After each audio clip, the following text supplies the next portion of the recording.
Hello friends, આજે આપણે બનાવીશું મુંબઈના પ્રસિદ્ધ મસાલા વડાપાવ। વડા બનાવવા માટે 4 લીલા મરચાં, 1 ઇંચ આદુ, 8 થી 10 લસણની કળીઓ લઈને પેસ્ટ બનાવી લઈશું। હવે એક કઢાઈમાં તેલ ગરમ કરવા મૂકશો। તેલ ગરમ થયા બાદ એમાં રાઈના દાણા નાખીશું। ત્યારબાદ એમાં 12 થી 15 લીલો લીમડો નાખીશું। ત્યારબાદ એમાં ચપટી હિંગ નાખીશું।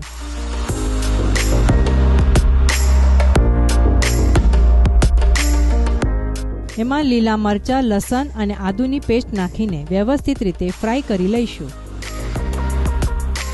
પેસ્ટ ફ્રાય થયા બાદ 7 થી 8 બોઇલ અને મેશ બટાકા નાખી દઈશું।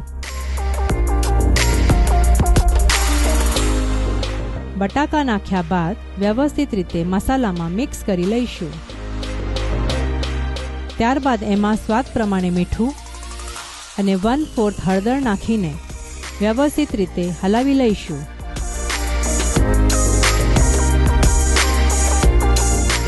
વડા બનાવવા માટે બટાકાનું પૂરણ તૈયાર છે।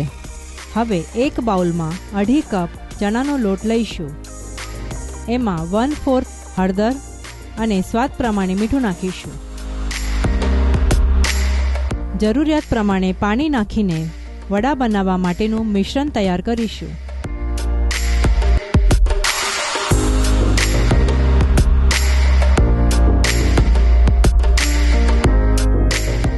હવે આપણું મિશ્રણ તૈયાર છે। બટાકાના પૂરણમાંથી નાના નાના બોલ બનાવીને ચણાના લોટના મિશ્રણમાં ડુબાડીને ગરમ તેલની કઢાઈમાં ડીપ ફ્રાય કરવા માટે મૂકશો।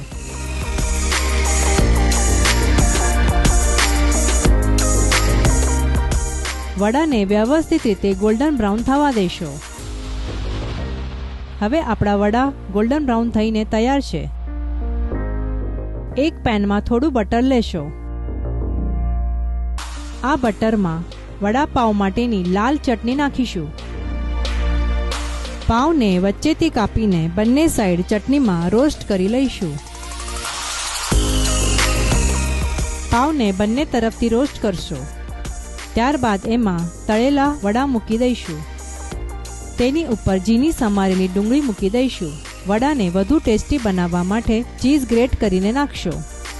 મસાલા વડાપાવ તળેલા લીલા મરચાં સાથે સર્વ કરીશું।